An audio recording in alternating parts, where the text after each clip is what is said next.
வணக்கம். பைபிளை முழுவதுமாக வாசிக்கும் நம் லட்சிய பயணத்திற்கு உங்களை அன்புடன் வரவேற்கிறேன். இன்று நாம் எஸ்ரா 2ஆம் அதிகாரத்தை வாசிக்க இருக்கிறோம். இதுவரை நாம் மொத்த நூல்களில் 33.97% நூல்களை வாசித்து முடித்துவிட்டோம். இன்னும் சில நூல்களை முடித்தால் நம் பயணம் வெற்றிகரமாகும். இன்றைய வாசிப்பின் மூலம் அந்த இலக்கை இன்னும் முன்னோக்கி நகர்த்துவோம். வாங்க தொடங்குவோம். சிறையிருப்பினின்று திரும்பி வந்தோரின் பட்டியல். அடிமைத்தனத்திலிருந்தும் நாடு கடத்தப்பட்ட இடத்தினின்றும் திரும்பி வந்த அம்மாநில மக்கள் இவர்களே. அவர்களை பாபிலோனிய மன்னன் நெபுகத்நேசர் பாபிலோனுக்கு அடிமைகளாக இட்டுச் சென்றிருந்தான். இவர்களே எருசலேமுக்கும் யூதாவிலுள்ள தம் நகர்களுக்கும் திரும்பிச் சென்றவர்கள். செருபாபேலோடு வந்தவர்கள் ஏசுவா, நெகேமியா, செராயா, இரகேலையா, மொர்தக்காய், பில்சான், மிஸ்பார், பிக்வாய், இரகூம், பானா. இஸ்ரேல் மக்களுள் ஆண்களின் எண்ணிக்கை. பரோசின் மக்கள் 2172 பேர். செபத்தியாவின் மக்கள் 372 பேர். ஆரகின் மக்கள் 775 பேர். ஏசுவா, யோவாபு இவர்களின் வழிவந்த பகத்து மோவாபு மக்கள் 2812 பேர். ஏலாமின் மக்கள் 1254 பேர். சத்தூவின் மக்கள் 945 பேர். சக்காயின் மக்கள் 760 பேர். பானியின் மக்கள் 642 பேர். பேபாயின் மக்கள் 623 பேர். அசகாதின் மக்கள் 1222 பேர். அதோனிகாமின் மக்கள் 666 பேர். பிக்வாயின் மக்கள் 2056 பேர். அதேனின் மக்கள் 454 பேர். எசேக்கியாவின் வழிவந்த ஆற்றேரின் மக்கள் 98 பேர். பேசாயின் மக்கள் 323 பேர். யோராவின் மக்கள் 112 பேர். ஆசூமின் மக்கள் 223 பேர். கிப்பாரின் மக்கள் 95 பேர். பெத்லஹேமின் மக்கள் 123 பேர். நெட்ரோபாவின் ஆண்கள் 56 பேர். அனாதோதின் ஆண்கள் 128 பேர். அஸ்மாவேத்தின் மக்கள் 42 பேர். கிரியத்து ஆரிம், கெபீரா, பேரோத்து மக்கள் 743 பேர். ராமா, கேபா மக்கள் 621 பேர்.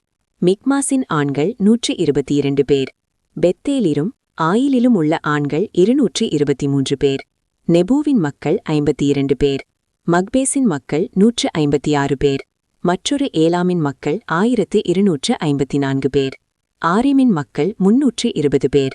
லோது, ஆதிது, ஒனோ ஆகியோரின் மக்கள் 725 பேர். எரிகோவின் மக்கள் 345 பேர். செனா மக்கள் 3630 பேர். குருக்கள். யோசுவாவின் வீட்டாரான எதாயாவின் மக்கள் 973 பேர். இம்மேரின் மக்கள் 1052 பேர். பஸ்கூரின் மக்கள் 1247 பேர்.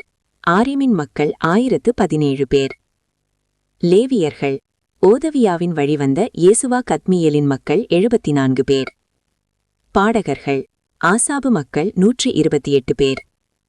வாயர்காவலரின் வழிவந்த சல்லூம், ஆற்றேர், தல்மோன், அக்கூபு, அத்தித்தா, சோபாய் ஆகியவரின் மக்கள் அனைவரும் 139 பேர். கோவில் ஊழியர்கள்.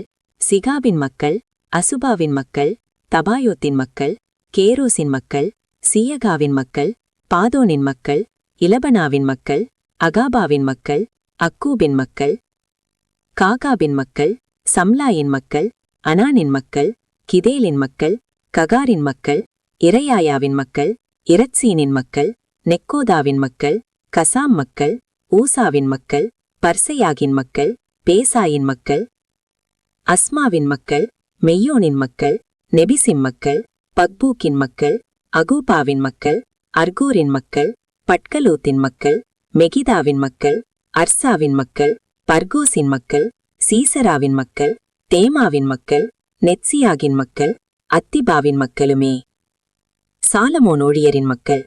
சோற்றாயின் மக்கள், அசோபரேத்தின் மக்கள், பெருதாவின் மக்கள், யாலாவின் மக்கள், தர்கோனின் மக்கள், கிதேலின் மக்கள், செபத்ரியாவின் மக்கள், அற்றலின் மக்கள், சபாயின் வழிவந்த போக்கரேத்தின் மக்கள், ஆமியின் மக்கள். கோவில் ஊழியர்களும் சாலமோன் ஊழியரின் மக்களுமாக மொத்தம் 392 பேர். மற்றும் தெல்மெலகு, தெல்லர்சா, கெருபு, அதான், இம்மீர் என்ற ஊர்களிலிருந்து புறப்பட்டு வந்தவர்களும் தங்கள் மூதாதையரின் குடிமத்தையும் வழிமரபையும் தாங்கள் இஸ்ரேலை சார்ந்தவர்களா என்பதையும் நிரூபிக்க அறியாதவர்கள் இவர்களே. தெலாயாவின் மக்களும் தோபியாவின் மக்களும் நெக்கோதாவின் மக்களும் சேர்ந்து 652 பேர். மற்றும் குருக்களின் புதல்வர்கள் அபயாயாவின் மக்கள், அக்கோசின் மக்கள், கிளையாதைச் சார்ந்த பர்சிலாயின் புதல்வியருள் ஒருத்தியை மனைவியாக கொண்டதால் அவர்தம் பெயரை தாங்கிய பர்சிலாயின் மக்கள். இவர்கள் தங்கள் பெயர் பதிவை தலைமுறை அட்டவணையில் தேடியும் காணாததால் தீட்டுப்பட்டவர்கள் என கருதப்பட்டு குருத்துவ பணியிலிருந்து நீக்கப்பட்டார்கள். அவர்கள் தூய்மையிலும் தூய்மையான பொருள்களை ஊரிம் தும்மிமை காட்டுவதற்கு ஒரு குரு வரும்படை உண்ணக்கூடாது என்று ஆளுநர் அவர்களிடம் கூறினார். மக்கள் சபையின் மொத்த எண்ணிக்கை 42,360. அவர்களைத் தவிர அவர்களின் ஆண் பெண் ஊழியர்களின் எண்ணிக்கை 7,337. மேலும் அவர்களுடன் 200 பாடகர்களும் பாடகிகளும் இருந்தனர். அவர்களின் குதிரைகள் 776, கோவேறு கழுதைகள் 245, ஒட்டகங்கள் 435, கழுதைகள் 6,720. குலத்தலைவர்களில் சிலர் எருசலேமில் உள்ள ஆண்டவரின் வில்லத்திற்கு வந்து கடவுளின் கோவிலை அதே இடத்தில் கட்டி எழுப்ப தன்னார்வ காணிக்கை ஒப்புக் கொடுத்தனர். அவர்கள் ஒவ்வொருவரும் தம் வசதிக்கேற்ப 500 கிலோகிராம் பொன்னும் 3,425 கிலோகிராம் வெள்ளியும் 100 குருத்துவ ஆடைகளும் கொடுத்தார்கள். குருக்கள், லேவியர், வேறு சிலர், பாடகர், வாயிற்காப்பாளர், கோவில் ஊழியர் ஆகியவர் தம் நகர்களிலும் எல்லா இஸ்ரேலருள் ஏனையோரும் தம் நகர்களிலும் குடியேறியிருந்தார்கள். நாம் 1189 அதிகாரங்களில் 405 அதிகாரங்களை நிறைவு செய்துவிட்டோம். இன்னும் சில அதிகாரங்களை வாசித்தால் முழு பைபிளையும் முடித்துவிடுவோம். நாளை அடுத்த அதிகாரத்தை பார்க்க சந்திப்போம். நாள்தோறும் இந்த பயணத்தில் நீங்களும் பங்கேற்றால் பைபிளை முழுமையாக வாசித்து முடிப்போம். இது நம் வாழ்க்கையிலும் ஆன்மாவிலும் பெரிய மாற்றத்தை ஏற்படுத்தும். இந்த பயணம் உங்களுக்கு நம்பிக்கையையும் சமாதானத்தையும் கொடுத்தால் இந்த வீடியோவை லைக் செய்யவும் சப்ஸ்கிரைப் செய்யவும் மறக்க வேண்டாம். பகிர்ந்து மற்றவர்களையும் இந்த பயணத்தில் சேருங்கள். நாளை மறக்காமல் வாருங்கள்.